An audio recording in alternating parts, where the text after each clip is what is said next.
Delhi NCR में swine flu यानी कि H1N1 संक्रमण के बढ़ते मामलों के बीच गाजियाबाद का स्वास्थ्य विभाग भी अलर्ट मोड पर है। जिले में अब तक 7 मरीजों में H1N1 संक्रमण की पुष्टि हुई है। राहत की बात यह है कि सभी मरीजों की हालत सामान्य बताई जा रही है। 4 मरीज अस्पताल में भर्ती हैं, जबकि 3 मरीजों का घर पर ही इलाज चल रहा है। स्वास्थ्य विभाग की ओर से सभी संक्रमित मरीजों की लगातार निगरानी जारी है। मौसम के बदलाव के बीच सरकारी अस्पतालों की ओपीडी में भी सर्दी, जुकाम, खांसी और बुखार से पीड़ित मरीजों की संख्या बढ़ी है। स्वास्थ्य विभाग के अनुसार रोजाना 200 से अधिक मरीज इन लक्षणों के साथ अस्पताल पहुंच रहे हैं। ऐसे में स्वास्थ्य विभाग ने लोगों से फ्लू जैसे लक्षणों को हल्के में न लेने और समय रहते चिकित्सीय सलाह लेने की सलाह दी है। मुख्य चिकित्सा अधिकारी डॉक्टर सचिन वैश्य के मुताबिक H1N1 सामान्य फ्लू की तरह फैलने वाला संक्रमण है।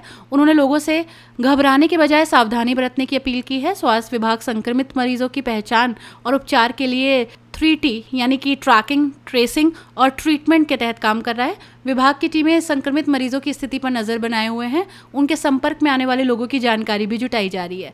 स्वास्थ्य विभाग ने लोगों को भीड़भाड़ वाली जगहों पर विशेष सावधानी बरतने की सलाह दी है। खांसते या छींकते समय मुंह और नाक की ढकने, हाथों की स्वच्छता का ध्यान रखने और फ्लू जैसे लक्षण दिखाई देने पर दूसरों के संपर्क में आने से बचने की अपील की है। स्वास्थ्य विभाग ने यह भी कहा है कि बुखार, खांसी, गले में खराश या सर्दी जुकाम जैसे लक्षण होने पर खुद से दवा लेने के बजाय डॉक्टर से परामर्श लेना जरूरी है।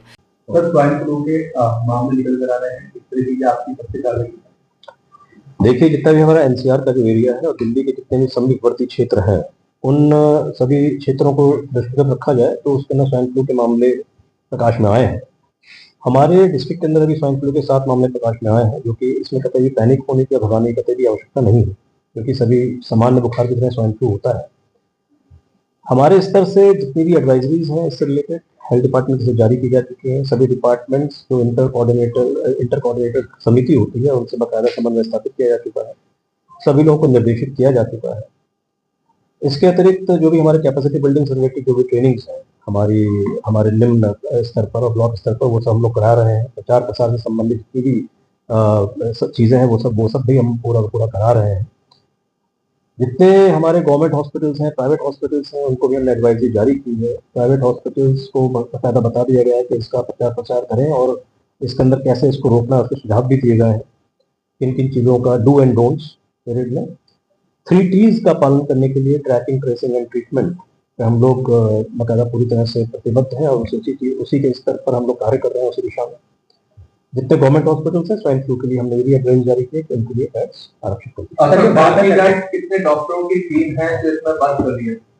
देखिए, इसमें डॉक्टरों की टीम के बारे में डिसाइड नहीं होता, इसमें हम लोग रोस्टर बनाते हैं जी, और राउंड द क्लॉक रोस्टर चलता है। उस रोस्टर के अकॉर्डिंग जो फिजिशियंस, बेसिकली इससे जो मेन काम होता है फिजिशियंस का होता है, और उन सब जब हमने हॉस्पिटल को बकायदा एक हमने गाइडलाइंस जारी कर दी है तो अपने अकॉर्डिंग वो लोग रोस्टर बना के उनसे काम करते हैं। मुख्य लक्षण क्या होते हैं?